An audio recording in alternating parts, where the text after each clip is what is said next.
João 8, do versículo 1 ao 11. Você pode estar abrindo. João, capítulo 8, versículo do 1 ao 11. Vamos ler? Jesus, no entanto, foi para o Monte das Oliveiras. De madrugada, voltou novamente para o templo e todo o povo se reuniu em volta dele. E Jesus, assentado, os ensinava. Então os escribas e fariseus trouxeram à presença dele uma mulher surpreendida em adultério e, fazendo-a ficar em pé no meio de todos, disseram a Jesus: Mestre, essa mulher foi surpreendida em flagrante adultério. Na lei, Moisés nos ordenou que tais mulheres sejam apedrejadas. E o Senhor, o que tem a dizer? Eles diziam isso tentando para terem de que o acusar. Mas Jesus, inclinando-se, escrevia na terra com um dedo. Como eles insistiram na pergunta, Jesus se levantou e lhes disse: Quem de vocês estiver sem pecado, seja o primeiro a atirar uma pedra nela. Inclinando-se novamente, continuou a escrever no chão. Mas eles, ouvindo essa resposta, foram saindo um por um, a começar pelos mais velhos até os últimos, ficando só Jesus e a mulher em pé diante dele. Levantando-se, Jesus perguntou a ela: Mulher, onde estão eles? Ninguém condenou você? Ela respondeu: Ninguém, Senhor. Então Jesus disse: Também eu não a condeno. Vá e não peque mais. Esse é o texto dessa noite. E a mensagem de hoje, o tema de hoje é: Jesus tem poder para perdoar pecados. Nós estamos numa série chamada Jesus, quem sou eu? Quem sou eu? E nós já trabalhamos aqui profecias sobre o Messias, que Jesus é o Filho de Deus, que Jesus é Deus, que Jesus não teve pecados, que Jesus tem poder sobre a natureza, tem poder sobre os espíritos malignos. Jesus tem poder, semana passada nós falamos sobre a doença, e hoje nosso tema é: Jesus tem poder para perdoar pecados. E nós vamos trabalhar um pouquinho desse tema hoje, neste texto que nós acabamos de ler. A primeira coisa que nós precisamos entender é o que é pecado. Porque a humanidade, desde o seu início, lá no Éden, em Gênesis, já sofre com algo: o pecado. E o que é o pecado? O pecado, de uma forma simples, é errar o alvo. É tudo que nos afasta do nosso Criador, de Deus. O pecado gera distanciamento, ele nos aprisiona, ele gera culpa, vergonha, condenação. O pecado gera isso. E Jesus, ele vai vir para a terra não só para curar, não só para ensinar, mas a sua principal missão é nos reconciliar com Deus. É cumprir nele o perdão pelos nossos pecados. E a gente pode ver isso um pouquinho em alguns exemplos bíblicos que isso aconteceu. Por exemplo, o paralítico de Cafarnaum. Lembra que os amigos desceram aquele paralítico pelo telhado e ali Jesus perdoou os pecados dele. Um outro exemplo é a mulher pecadora na casa de Simão.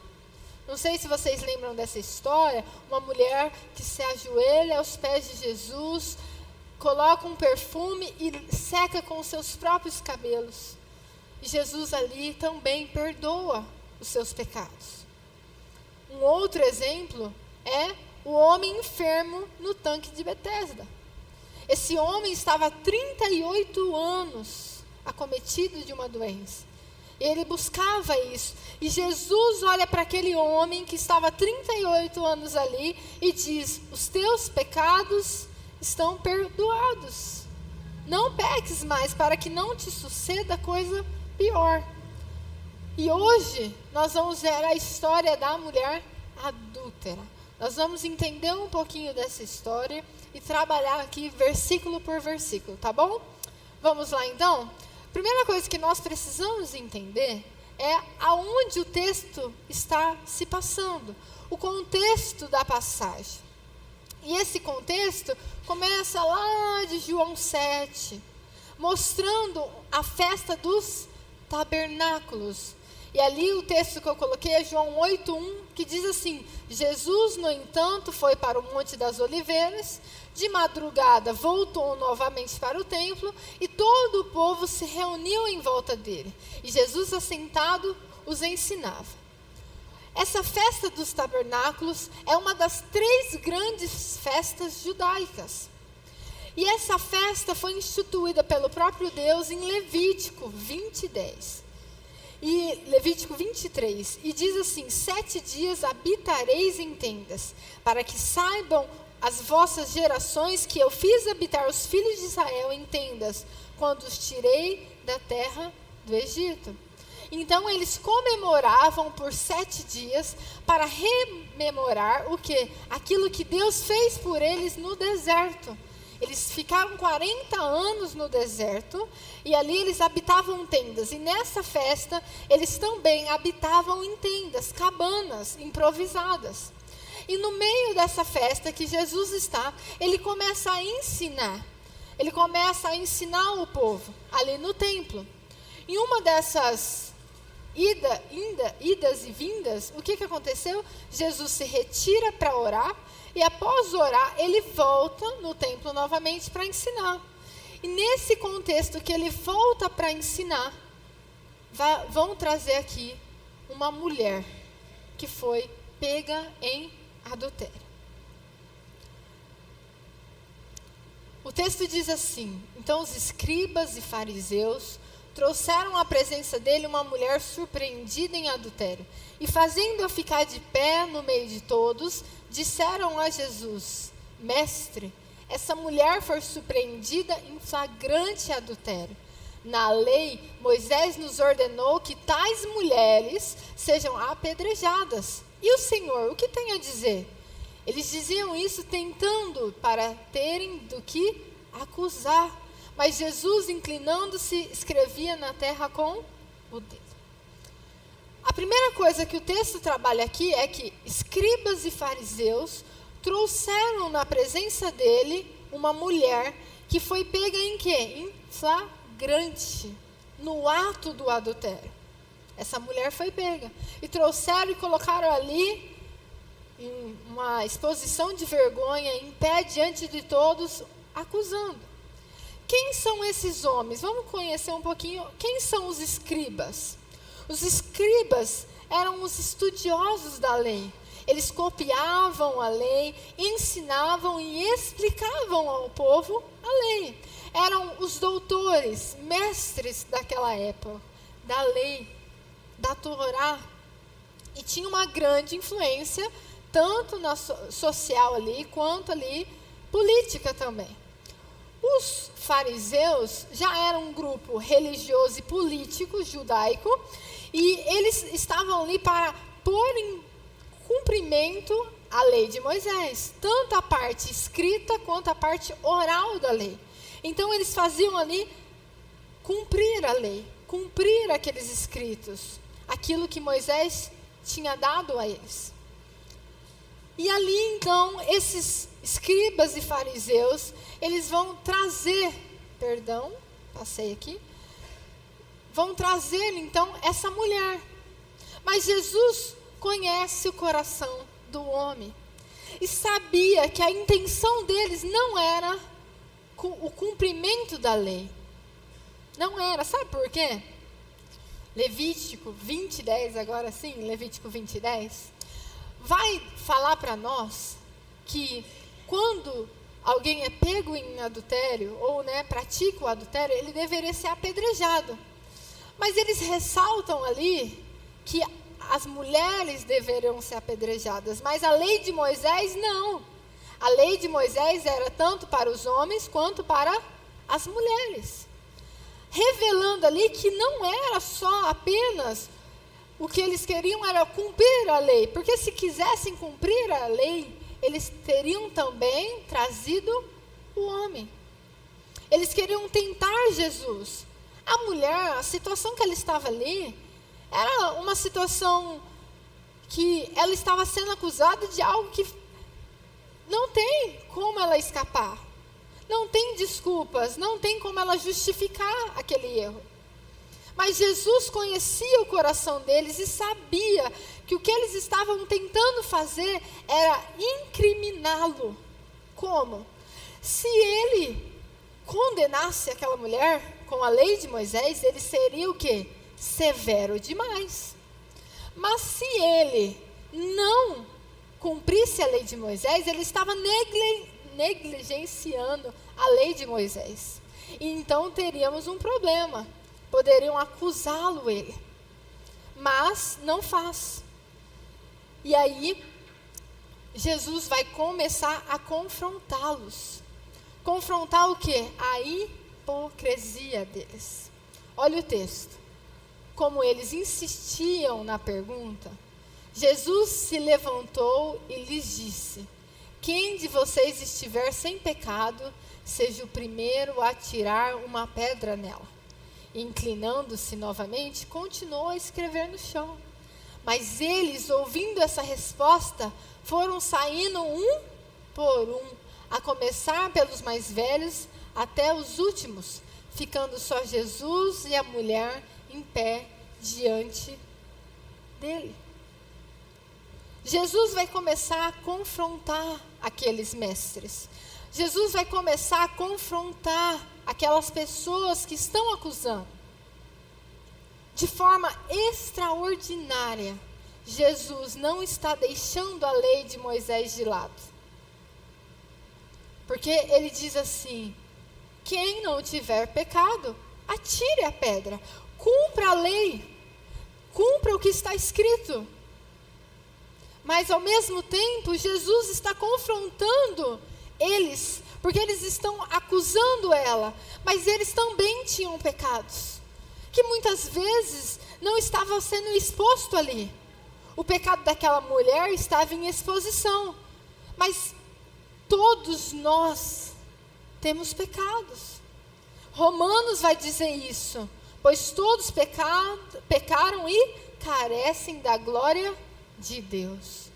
Jesus estava confrontando, porque eles estavam acusando ali, estavam representando uma falsa santidade.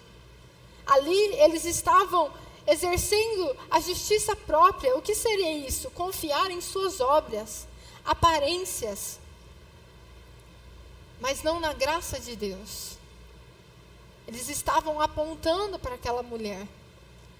Eles não estavam pensando que eles também tinham pecados. E Jesus vai confrontar eles. Jesus, por muitas vezes, confronta os fariseus por essa falsa aparência, por querer mostrar algo bonito por fora e por dentro está podre. E aquela mulher, ela está ali sendo exposta, mas também está sendo exposto o pecado daqueles homens. Jesus está confrontando isso. E uma frase que eu coloquei aqui é: quem atira pedras esquece que também precisa da cruz.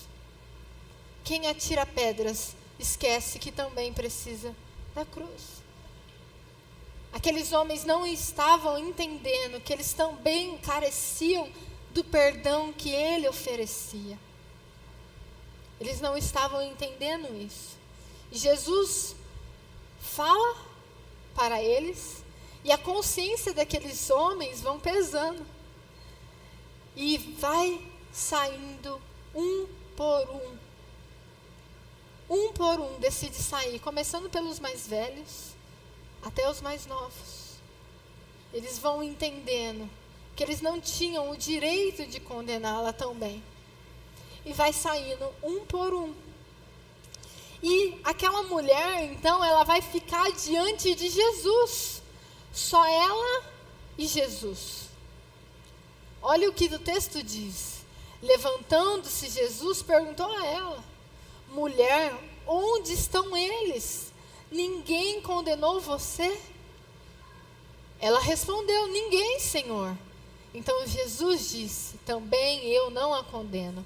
Vá e não peques mais. Aquela mulher estava diante daquele que poderia atacar a pedra. Ela estava diante daquele que poderia condená-la. Sabe por quê? Porque ele não tinha pecados. Ele podia cumprir a lei de Moisés, apedrejar aquela mulher, condená-la pelo seu pecado. Mas Jesus faz diferente. Primeiro Jesus chama ela: mulher, onde estão eles? Ninguém condenou você? Jesus usa um termo aqui, mulher, é o mesmo termo que ele usou para falar de sua mãe, Maria. E que no contexto significa senhora, trazendo dignidade, respeito àquela mulher que estava ali, sendo exposta e envergonhada. Mas Jesus não faz só isso. Jesus, ele oferece o perdão àquela mulher. Jesus diz assim: ninguém a condenou? Ela disse: ninguém, Senhor. E ele responde: também eu não a condeno. Como eu disse, Jesus era o único que poderia condená-la. Mas ele decidiu perdoá-la. Sabe por quê? Porque ele sabia que o perdão trazia para ela liberdade, restauração, dignidade. Mas muitos às vezes confundem o perdão de Deus com permissividade. Não. Jesus aqui não está aprovando o que aquela mulher fez, mas Jesus está libertando aquela mulher. Porque o pecado, como nós falamos, ele aprisiona, ele condena, ele traz culpa. Mas o perdão, ele traz liberdade. Eu dei até um exemplo pela manhã, um exemplo que eu dou no discipulado. Eu sempre falo assim, que muitos falam assim: quem está na igreja não é livre, vocês não podem fazer nada. Mas a visão é ao contrário. Aquele que está no pecado, ele está preso. Ele não consegue parar de fazer o que ele está fazendo. Ele precisa beber, ele precisa fumar, ele precisa ter relações sexuais, ele precisa de um monte de coisa para ele se preencher. Ele não consegue sair do pecado. Pelo contrário, o cristão, a Bíblia diz: tudo é lícito, mas nem tudo te convém. Ele pode fazer, mas ele escolhe não fazer. Por quê? Porque ele é livre. Ele é livre para tomar ali uma decisão de não continuar naquilo, de não continuar no pecado. Por quê? Porque quando nós somos perdoados, nós somos limpos, lavados, e nós não queremos mais voltar para a lama. Um outro exemplo que eu dei foi que se você tirar o porco da lama, der banho nele, sabe o que ele vai fazer? Voltar para a lama. Mas se você colocar uma ovelha na lama, ela pode até se sujar, mas ela volta e ela quer tomar um banho, ela quer estar limpa. Essa mulher estava suja, mas ela não precisava mais continuar suja. Jesus, ao perdoá-la, estava falando: eu te limpo, eu te liberto do pecado. Eu te dou uma nova chance de novos caminhos, novas escolhas. E é isso que o perdão de Deus faz. Não é permissão para pecar, mas pelo contrário, é liberdade para não pecar. É essa concepção que nós temos que ter. E o que eu acho mais lindo dessa história é o que Jesus responde a ela: também eu não a condeno, vá e não peque mais. O arrependimento precisa gerar frutos de arrependimento. Jesus não está passando pano para o que ela fez, não está falando assim: coitadinha, a carne foi fraca. Nossa, ela é vítima das circunstâncias ali que estava acontecendo. Não, ele não está fazendo isso. Ele não está falando assim, pode ir embora, porque hoje te acusaram de umas coisas tão injustas. Não, Jesus não está fazendo isso. Jesus está ali oferecendo a ela o perdão, mas também trazendo a ela o fruto de um arrependimento verdadeiro, que é a mudança de vida. É a mudança de mentalidade. Jesus estava trazendo a ela essa transformação através do seu perdão. E a Bíblia vai nos ensinar isso, que o arrependimento precisa o quê? Gerar frutos de arrependimento. Eu não posso pecar, pedir perdão, pecar, pedir perdão, pecar. Não, eu preciso me arrepender, entregar e não voltar a fazer novamente. A gente tem um grande exemplo na Bíblia que é Davi. Davi vai errar, ele vai adulterar também, mas ele entrega para Deus, ele se arrepende e você não vê mais Davi novamente cometendo o adultério. Ele errou em outras coisas, sim, porque nós estamos suscetíveis a isso, a errar, meus irmãos. Mas nós precisamos entregar ao Senhor e deixar que Ele gere em nós frutos de arrependimento, um novo caminho, uma nova vida. Eu gostaria de trazer aqui as aplicações práticas. Uma mensagem bem prática, mas que traz uma mensagem para nós. O primeiro ponto, vamos ler comigo? Jesus tem poder para perdoar pecados. A primeira coisa é que Jesus tem o poder. Ele é Deus. E como Deus, Ele perdoa pecados. A lei não pode perdoar pecados. A igreja não pode perdoar pecados. Eu não posso perdoar pecados. Somente Deus pode perdoar pecados. É o primeiro ponto. E da mesma forma que aquela mulher estava vivendo aquela situação de adultério, às vezes nós também hoje estamos vivendo alguma coisa que está nos atrapalhando, alguma coisa que está nos tirando de Deus, ou que quer nos tirar de Deus, nos afastar de Deus, algum pecado, algum pensamento, alguma ação, omissão, não sei, algum vício. E que Deus quer te perdoar e te transformar, da mesma forma com que Ele fez com essa mulher adúltera.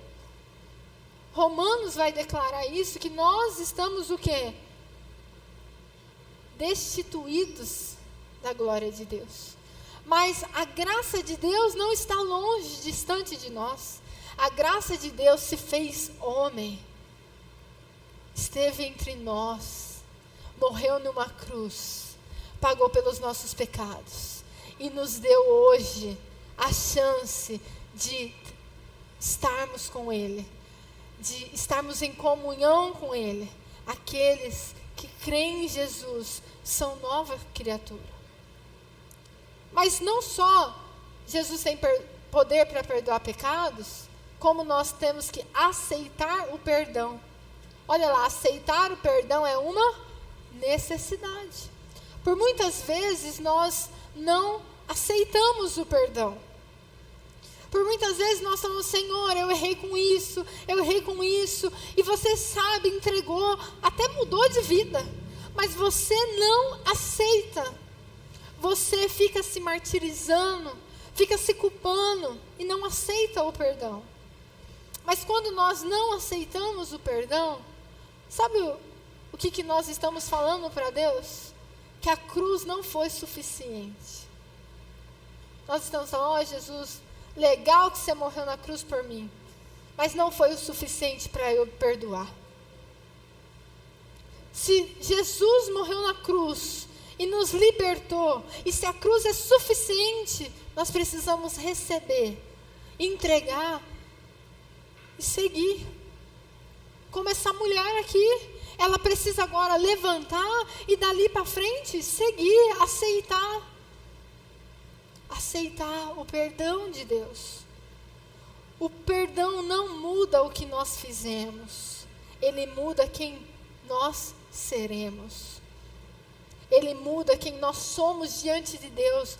De acusadores passamos a ser justificados, de condenados passamos a ser filhos amados. E é isso que nós precisamos entender e reconhecer nessa noite.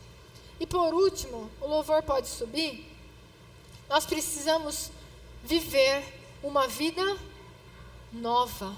Viver uma nova vida. O perdão não é o ponto final. O perdão não é o fim. O perdão ali de Jesus é o começo para uma nova história, para um novo começo, para uma nova transformação. Como diz 2 Coríntios, assim, se alguém está em Cristo, nova criatura é. As coisas velhas já passaram, eis que tudo se fez novo. Se nós se arrependermos, 1 João diz, dos nossos pecados, Ele é fiel e justo para nos perdoar e nos purificar de toda a injustiça. E da mesma forma que Ele perdoou aquela mulher adúltera, Ele também oferece hoje o perdão pelos nossos pecados. Porque Ele não quer que você continue aonde você está. Ele não quer que você continue preso. Mas Ele quer te fazer livre. Nova pessoa, nova criatura. Amém?